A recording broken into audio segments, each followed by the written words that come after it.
Nesse vídeo vamos falar sobre alocação dinâmica de vetores. Já aprendemos como declarar um vetor, por exemplo, o vetor do tipo inteiro A de uma certa quantidade de posições, 100.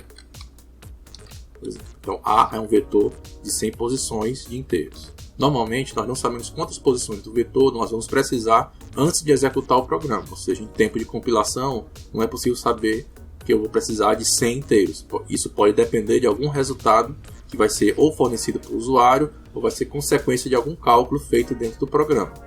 Para isso, a linguagem C conta com a alocação dinâmica de vetores, ou seja, eu não vou dizer quantas posições tem no vetor, eu vou apenas indicar que esse A é um vetor através da notação de ponteiro. Eu vou colocar aqui asterisco. Então, eu digo que A é um endereço de um inteiro. Isso é suficiente para que você possa trabalhar com A sendo um vetor. Uma vez que A é um endereço de um inteiro, ele pode ser manipulado como um vetor. Mas, para isso, nós temos que alocar memória para ele antes, porque A armazena apenas um endereço. Ele não armazena 100 inteiros ou 1000 inteiros, ele armazena só um endereço. Nós temos que alocar, ou seja, reservar um espaço de memória para guardar a quantidade de inteiros que nós queremos e depois colocar o endereço da primeira posição desse espaço de memória na variável A. E a partir daí, nós podemos trabalhar A como sendo um vetor normal. Então vamos fazer isso. Vou colocar aqui uma variável inteira N e vou deixar que o usuário preencha esse N com o valor que ele quiser. Então vou fazer um scanf percentual D e vou colocar o resultado, vou colocar o valor digitado na variável N. E o usuário deve digitar esse valor que vai ser a quantidade de células que ele vai usar. Uma vez que o programa sabe a quantidade de células para estar armazenando essa variável N, que eu não tenho condição de saber antes de executar o programa, vou alocar memória suficiente para guardar N células de inteiro. E vou fazer isso através de um comando. Vou fazer A recebe o comando malloc, abreviação de memory allocation, malloc, e aqui uma quantidade de bytes que eu quero alocar. A quantidade de bytes que eu vou alocar depende do que? Da quantidade de células e o tamanho de cada célula. A quantidade de célula é N. Então, eu coloco aqui N vezes o tamanho de cada célula. O tamanho de cada célula depende do tipo. O tempo inteiro são 4 bytes, então teria que multiplicar aqui por 4. Mas eu não preciso ficar decorando quantos bytes tem cada tipo. Existe uma função chamada sizeOf. SizeOf vai dizer o tipo do seu parâmetro. Por exemplo, SizeOfInt vai dizer quantos bytes tem um inteiro nesse compilador, nessa plataforma. Então eu não preciso decorar. Então aqui eu estou dizendo, me aloque N posições do tamanho de um inteiro. Alguns compiladores vão indicar um warning caso eu não faça aqui um cast por tipo. Vamos testar esse compilador aqui. Ele não exige que eu faça um cast. Posso dizer aqui 10 e alocou 10 posições, depois o programa acabou. Alguns compiladores podem exigir que você coloque aqui um cast. Eu quero um ponteiro para inteiro. E também vai funcionar normalmente. Então, teste no seu compilador se você precisa ou não colocar esse elemento aqui, que é o cast. E sempre vai ter essa cara aqui. Essa variável é um ponteiro para inteiro, int asterisco, aqui vai ser int asterisco. No meu caso aqui é opcional, eu vou deixar sempre para ficar mais limpo. Uma vez que eu aloquei memória para guardar N posições, a partir daqui, essa variável A pode ser tratada como um vetor normal, com toda a sintaxe que a gente conhece. A, colchete 0, recebe um valor, assim por diante. Por exemplo, eu posso preencher esses valores de A, por exemplo. Posso fazer aqui, declarar uma variável de controle I, eu vou fazer um for para preencher esses valores. Então, para I, variando de 0, enquanto I for menor do que N, ponto e vírgula, I mais mais. Eu vou preencher esse A com os valores, preencher com os valores de I. Assim, a posição 0 fica com 0, a posição 1 fica com 1 e assim por diante. Repare que em nenhum momento eu estou determinando quantos elementos tem nesse vetor. Tudo vai depender da escolha do usuário. Eu vou dar um printf nesse vetor. Então também vou precisar de um for percentual D, porque cada célula é um inteiro, um espaço. E aqui a posição que eu vou imprimir vai ser a posição AI. Vamos executar esse programa. Agora eu posso colocar aqui 10 posições. E ele preencheu 10 posições de 0 a 9. Vou executar de novo o mesmo programa. Vou colocar 1000 posições. E ele preencheu um vetor de 1000 posições. Vou rodar de novo, colocar aqui 1 milhão de posições. Ele vai preencher um vetor com 1 milhão de posições. Tudo isso no mesmo programa. Certo, mas esse código não está totalmente correto ainda. Porque sempre que eu usar uma alocação de memória, um malloc, por exemplo, eu sou obrigado a usar uma função chamada free. Mas eu executei e não aconteceu nada de errado. Lembre-se, a linguagem C não se responsabiliza pela corretude do código. O código estava errado. Você alocou e esqueceu de desalocar. Isso é um erro que nesse caso aqui não acarretou nenhum problema. Assim como acessar posições do vetor que não existem, também às vezes não acarreta problema. Aqui não acarretou nenhum problema. Esquecer esse free.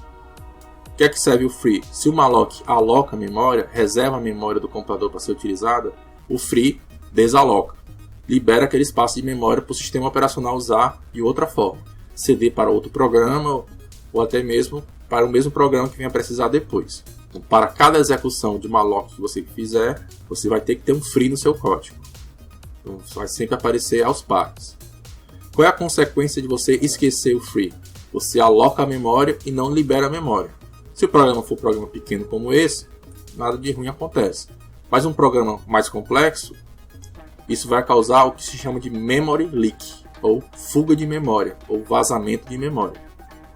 O que é um memory leak? É quando o programa aloca a memória e não desaloca. Um programa que passa muito tempo executando, começa a alocar a memória, e isso vai enchendo a memória RAM do computador, até que o computador trava. Então, para fim didático, qualquer exercício que for entregue onde tem um malloc e não tem o seu free apropriado, vai ser considerado errado. Existe uma outra forma de alocar a memória. A função malloc é a função mais rápida. Ela apenas aloca a memória, sem fazer a limpeza dessa memória, ou seja, cada célula vai conter lixo de memória, não tem uma garantia do que está escrito em cada célula. Por isso é importante inicializar cada uma das células de acordo com o seu uso. Se você precisa que todas as células sejam zero, você vai ter que fazer um for e colocar zero em todas as células. Uma alternativa ao malloc é o calloc. Simplesmente troca aqui o M pelo C e a lógica de utilização aqui vai ser diferente. O calloc vai receber dois parâmetros, que vai ser a quantidade de células e o tamanho de cada célula individualmente. Ele precisa receber esses dois parâmetros separados. Por quê? Porque ele vai explicitamente zerar cada uma das células. Então aqui eu passo o calloc, o número de células e o tamanho de cada célula. E aqui eu não preciso inicializar. Vou comentar aqui. Porque eu vou ter a garantia de que cada célula vai ser preenchida com zero. Vou executar aqui de novo. Tenho a garantia que cada célula vai ser preenchida com zero. E isso não acontece no malloc. Então aqui temos a função malloc, que aloca a memória. Calloc, que aloca e zera a memória. A função free, que libera essa memória. Existe uma outra função com alocação dinâmica de memória, que é a realloc. Como o nome sugere, ele vai realocar a memória. Você já tem uma memória alocada com um certo tamanho. Por exemplo, tenho aqui o malloc de n vezes size of int. Ele alocou essa memória. Vamos supor que por algum motivo você precisou realocar essa memória, ou seja, você precisou que esse vetor tivesse mais ou menos células, sem perder os valores que já estavam salvos nesse vetor. Porque se você não precisasse guardar esses valores, você simplesmente faria o free e alocava de novo. Como eu quero aproveitar os valores que já estão lá, vamos supor que em algum momento do código eu preciso realocar.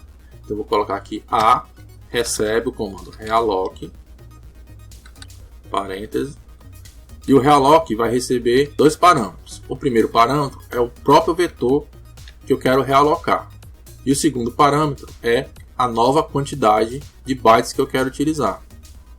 Então no caso aqui, vamos supor que eu quero usar o dobro da quantidade. Então vou colocar aqui 2 vezes n vezes size of int. Então o código funcionou. Vamos colocar aqui para ele fazer imprimir os valores depois da realocação. Então depois da realocação, esse for vai ter que ir de 0 até 2 vezes n. Então printf aqui para fazer uma quebra de número, separar um do outro. 10.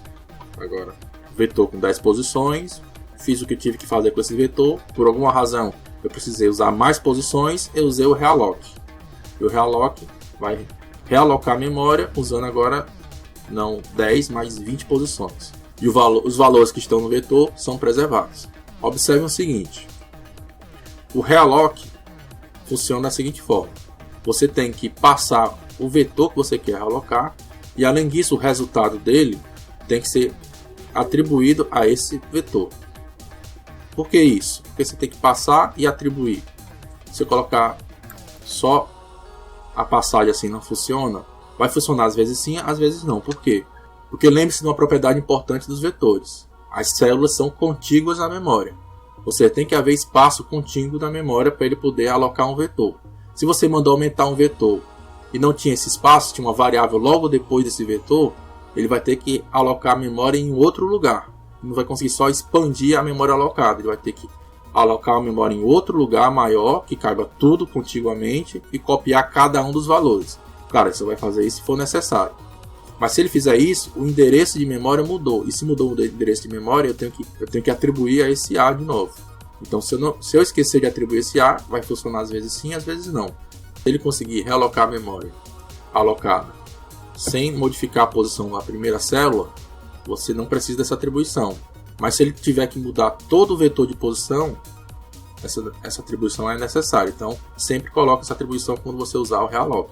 Então, essas são as 4 funções de alocação de memória da linguagem C: malloc, realloc, calloc e free.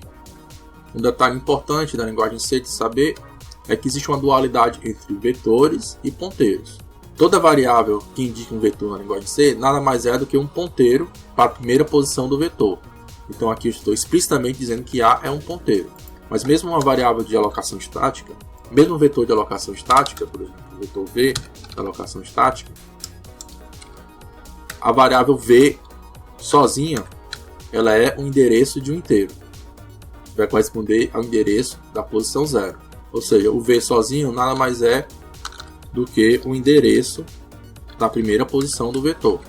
Então isso aqui é sempre verdade.